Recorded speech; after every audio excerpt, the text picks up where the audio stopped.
everybody, so I'm back with more haulage. I got a bunch of packages today in the mail, some of that I've been waiting for a few weeks, but I will share with you what I got. I was on to some new to me, different types of paper for colored pencils, and then along with that I decided I'd purchase some of their other paper that they had. I purchased this Stonehenge White 5x7 pad for coloring some colored pencil images. It's a very smooth pad, but it does have some tooth to it. So I thought I'd try this out. I know this is different from these individual sheets that people get from like the art stores, but I wanted to start out with this. I don't see any need to buy very expensive paper, perhaps, but I'll try this out. And then I went and also purchased, and this was purchased on Amazon, by the way, some of the Stonehenge Aqua Hot Press. So this is watercolor paper, which you can use for watercolor, or you can possibly, if you'd like to, try this with your colored pencils as well. This is a 9x12 pad. It's 140 pound weight. This one doesn't say what the pound weight is. It just says 250 GSM, which I'm sure you can probably find a site to calculate what that is in the conversion. 100% cotton, and a lot of people like this too. So got that, and then the last thing I got on the paper side is this Stonehenge Craft. So this is a craft color. Again, 250 GSM, 9x12 size, and there's the color of the craft. I hope you guys can see that well enough. I like to use the craft for colored pencil coloring too. So I got 3 different pads, and I purchased the new hex charts from Sandy Alnuck. This hex chart is for polychromos. She has one for the Luminance by Karen to Ash. I started coloring in my chart, and then I stopped because I started playing. So this is my chart that I have on some craft paper that is different from the one I just showed you. So I do have the polychromos colored pencils, and I do like them. So I also purchased some Gamsol from Amazon. I wanted to try this for blending. I've never tried it. And I purchased some of these little tiny containers for me to put a cotton ball in here and then just put it into this little pot so I don't have to worry about continuously refilling. So I got those. Unfortunately, the pots come in like a 10-pack. It wasn't that expensive, but now I have extra jars. So this next set of pieces are from a shop called Glitter Bow Company. They're here in the US. They are in Portland, Texas. That's the name of the store I purchased this from. And these are little clay pieces. I got 2 mermaids. Everybody's kind of going crazy with the mermaids. Look how cute they are. For some projects I wanted to do. And there is glitter on them. Then I got a mermaid unicorn. Yes, I got a cross between a unicorn and a mermaid. Then I just got a narwhal. Narwhal? Yeah, narwhal. I love the narwhal. I think it's the cutest thing. Little unicorn ears with the horn and flowers. And then this little guy, which is totally adorable. He's sitting on a rainbow and some clouds. And then the last one I got is this guy right here. So it's a profile of the unicorn with different colors of hair, all pastel. So really cute. So that is what I got from Glitter Bow Company. They had a sale, like a flash sale, and I decided I'd pick some stuff up. So there's that. And then I also had purchased from this company called Crafty Corner. After I purchased my VersaFine Clear inks that I had already shown in a haul, I decided I wanted to collect the other VersaFine inks that are out there. I already have the black in a full-size pad, but because the new Clear inks are supposed to be brighter than the original VersaFine, I decided I would get the rest of the cubes in cubes, and the colors are not going to be the same because they said they're brighter. So I don't have to worry about having doubles of the same color. So these are all VersaFine inks. There's a satin red, crimson red, habanero. So that should be good for different red shades. Olympia green, Spanish moss, deep lagoon, majestic blue, and imperial purple. And then a toffee and a smoky gray. So those are the, let's see, 9, 1, 2, 3, 4, 8, 9, 10. 10 ink cubes that I purchased from Crafty Corner. I also was there and looking for some of these tonic dyes. The tonic US website didn't have these in stock, so I purchased a number of different, and it starts out with this dye really. This is the lid for an octagonal box, and look how big it is. My hand fits inside.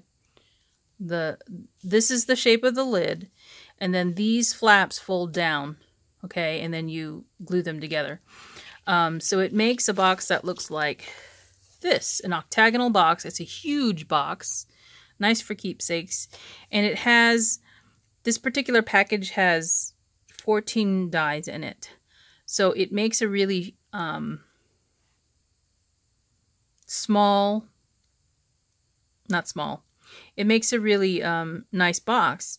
So this is not the only piece you have to buy though. So in this box, in this package, you get just the lid, the top, and then you would cut another one for the bottom. You have to buy the side walls for the box separately. So here are the, and I put it on the paper so you would be able to see how big that box is. Here are the other dies in the set, and so you'll see that it has a sewing theme, which, you know, it's okay. I might use it, might not. And so you can cut a detailed, you know, image of what's here on this lid or what's here, okay, and make somebody a box. Now, you do need the sides for the box, and the sides for the box come in separate items. So from Crafty Corner, I purchased the tall ones. So you cut multiples of this one outline shape, and you can cut the panels if you want for details. It's up to you. These are the detailed panels in here, but this makes a really tall box, and there's the size on the packaging, 2.5 inches by 6.5 inches. So it makes the wall sizes for the octagon box. They also have a little squat box, which you saw on the original die I showed you. This one's shorter. This one says it's 2.5 inches by 2.9 inches. And so you can see here it comes with the walls, and then you have these little inset pieces to cut details. Now here's a picture of the different sides that you can create. The detail. So polka dot sort of, or like a falling snow sort of, a crafty one. Little cubes and little leaves. And then there's this one in the middle. So this particular side wall is sort of like this in size. So small, medium, large, right, for the octagon box. And this one has a really pretty, this one's called Beautiful Things. And it has a, you know, different height side and different panels on the insets. So it's got some flowers, and this one has a sentiment, but really, really pretty. So those are the items that I purchased from Crafty Corner. Now, after I did that, I was like, well, let me go see some project using this box die. I found another box that was made using a different die set. And this company, Hixiesoft, is out of the UK. Crafty Corner is in the US. So you don't have to pay international shipping. But Hixiesoft has really good prices on their dies. And their shipping is pretty reasonable to the US. So this die that I purchased, it's called Peony Hexagon, has a very large peony insert inside of the box. Or inside of this hexagon. See? And it will fit on the original die, which I've got turned over here. So let me see if I can show you that again. Here is the box lid, and you would just you could put this in the center or turn it, you know, whatever. This is an octagon, right? So this is a hexagon, different number of sides. But you could use this together inside of this if you like, or you can make a hexagonal box. Okay. So let me look for, okay. You can make a hexagonal box if you like. So this one also has all these different sized hexagons, but they're not all straight edged. They have, some of them have like the little bumps, some of them have like a little perforation. It's a different, this is a scallop one. You could even use these for a lot of different things. So see if I can show you the packaging on this. Sorry guys. Because there's a really pretty example on this package. See? They've got a card here. That's really neat. I don't think I'd ever make a card like that, but look at that box. Look how beautiful that cut is in gold. Okay, so here is another die, and this one is indeed an octagon. So you can use this for layering on the top of that die. And if you noticed, I didn't open all the packages, but Tonic has this little security thing, so none of the dies will fall out. But when you get all your Tonic packages, which I've opened some of them, they have these little buttons, and this one says create. It's a butterfly. I tend to keep those. I'm gonna open this for you because the detail on this one is beautiful. Just pop that open. Packaging on Tonic dies is really probably half of the expense, I would think. But I got these for a good price, so I'm not, you know, not complaining at all. I just had to wait a little bit longer than, you know, normal for me. I can't get it out of the packaging. Of course, I'm doing this on camera with you all. Let me see if I can get it out this way. There we go. So, look how big that is. I don't have, you know, I have lots of big dies, but I don't think that I have ones like that. I mean, no, that's not true. I have the Grand Nest abilities, so look at this die right here. This die is beautiful. And I'm going to pop it out so that you can see. It's actually lots of separate dies. Look at that. So you don't have to use the inset part. See that middle? There's two dies right there. And then this is a third. So let me take this out.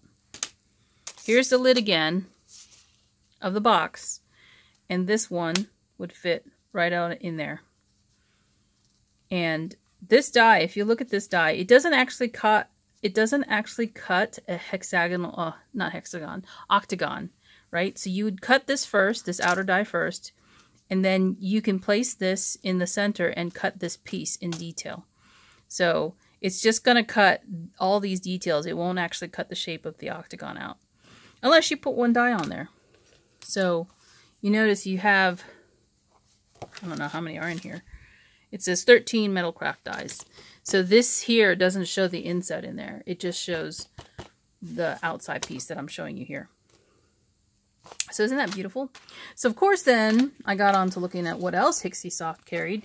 And they had these two bag dies that I wanted. There are the same shape bag die, but slightly different. So you notice this little piece that comes up here, it's slightly different.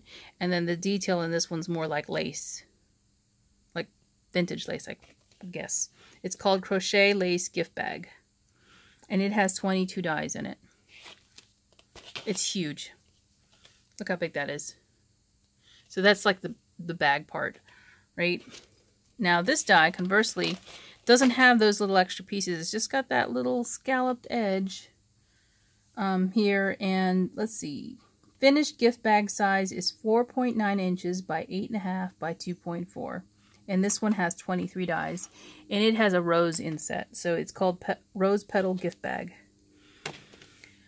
This one is 5.3 by 8.5 by 2.4. So it's slightly larger in size. Interesting. And then you can see it's got some extra pieces here like tags that you can attach to the bag.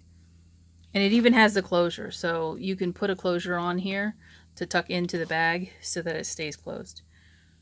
Really, really cute. This would be good for gifting like little bottles of stuff. I'm not going to say it, somebody will get mad, but you know, little bottles of libations I could see, you know, for like New Year's or something like that. That'd be so cute. So that is what I got from Hixie Soft. I got the two octagon and hexagon dies and the two bag dies. And I had been waiting for them not too long. It didn't take like, but maybe 2 weeks. I guess it has to go through customs, so I guess that explains some things.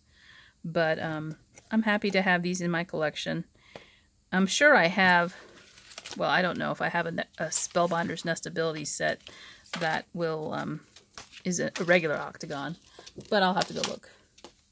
So anyway, I believe that's my haul for now. And thanks for watching, and I'll talk to you soon. Bye.